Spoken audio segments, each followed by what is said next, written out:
The Liberal Party has suffered another slump in the polls as Peter Dutton and the Liberal Party push a no vote in their voice for the parliamentary referendum. Now, Labor has powered ahead of the coalition. This is according to the latest Resolve strategic poll. The party's primary vote up 3% to 42%. The coalition down 2%. The opposition leader Peter Dutton's approval rating stands at -28, which is obviously not great. Joining me live now is the incoming Shadow Home Affairs Minister, James Paterson. James, great to see you. Thanks for joining us live from Brisbane this morning. First of all, I've got to ask you about these polls. What is going on? How are people and voters seeing the Liberal Party at the moment? Good morning, Laura. Obviously, we're at a tough point in the political cycle. We've just lost office after more than almost a decade in power, and it's unsurprising that Australians want to give the new government the benefit of the doubt. I think that's a great feature of the Australian character, that we want the government to succeed, we want them to do well for Australia, and so it's not surprising that they are riding high at the moment. But as we know from political history, that doesn't continue forever, and when the worm turns, it's critical that the Liberal and National parties are ready to present a credible alternative ready for government. That's exactly what the path that Peter Dutton has set us on, and that's the work that we're doing right now. Yeah, the definition of insanity, of course, is doing the same thing over and over again and getting the same result. So what does this poll tell you about the Liberal Party's stance on the voice to Parliament? Is there something, some message you can take out of this? Is there some comment on that stance? My view, Laura, is that there's a long way to go on that debate. Australians really are only starting to tune in to this discussion. Many Australians don't understand what the voice means and what the implications would be and what the risks are of inserting a body like that into our constitution, or indeed whether or not it's actually going to make a tangible difference on the ground for Indigenous Australians, which of course all of us want to see. And so I think over the next couple of months we're going to have that detailed debate, debate about what it means for Australia. And I think Australians will really critically reflect on whether or not that's a change, a leap in the dark that they want to make. I'm not sure they will. Let's see.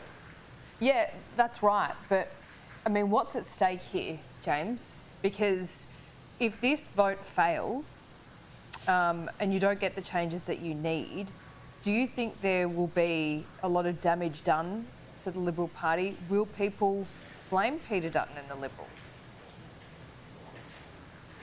Well, certainly we would have to respect the result of the electorate, whatever that would be, but equally the government would have to respect the result of the electorate, whatever that would be. And I think the Prime Minister is getting into some dangerous territory where he is seeking to imply that people who are opposed to this are mean-spirited or in bad faith. What would it mean for him as Prime Minister of our country if a majority of his people, the Australian people, vote against the proposition which he has designed, he has chosen the timing of, he has set the conditions for? Ultimately, the Prime Minister will be responsible for the success or failure of this referendum, and he will have to own that. Yep. Let's talk about your elevation to Cabinet. Congratulations, by the way. I feel like this is a role very well suited to you. What do you plan to do in the Shadow Home Affairs portfolio? Well, thanks, Laura. I'm certainly very passionate about the national security challenges facing our country. Unfortunately, they are very real. I'd much rather be living in a time where we had completely peaceful environment and there were no threats to our safety and security or our sovereignty or our democracy. But unfortunately, they're very real. My starting point is to be bipartisan. I want the government to succeed. I want them to do well. The costs to our country are too great if they make the wrong decisions when it comes to national security. And I want to help them make the right decisions. But of course, if I feel they are doing the wrong thing, then I will be compelled to speak out and to call them out for that. And that's what I've done already in my portfolios of cybersecurity and countering foreign interference. And that's what I continue to do just on a broader field of home affairs, which includes things like border protection and counter-terrorism, of course, counter-espionage and foreign interference, cybersecurity, law enforcement, many important core issues that go to whether or not we are a safe and secure country. Yeah, of course. In your elevation, it of course comes about because Karen Andrews has decided to bow out of politics altogether. You're losing another senior woman in the Liberals. Is anything being done to retain and attract more women to the Liberal Party? Because when you look at the polls today, it's the women vote that is going down even further. There's no question, Laura, that Karen Andrews was a loss to the Liberal and National Party. She's given terrific service to her country and to our party, and I work very closely with her and admire the work that she did in her portfolios. But in this reshuffle, one woman has stepped down, 3 women have stepped up, and only one man, myself, has been promoted. So when you have talent like Jacinta Price and Karen Little and Michaelia Cash coming forward and taking on greater responsibilities, I think that speaks very well of the Liberal and National parties and our depth and the breadth of our talent. But you're right, there's no question that we have to do more to welcome women into the fold, to sign up to our party, to run for our party, to represent our party, so that we are reflecting the community that we seek to represent. Just finally, before I let you go, I know you're in Brisbane, but in your home state of Victoria, there's an IBAC report that's just dropped. It shows no corrupt conduct being slated back to the Premier or his office, but behaviour essentially unbecoming.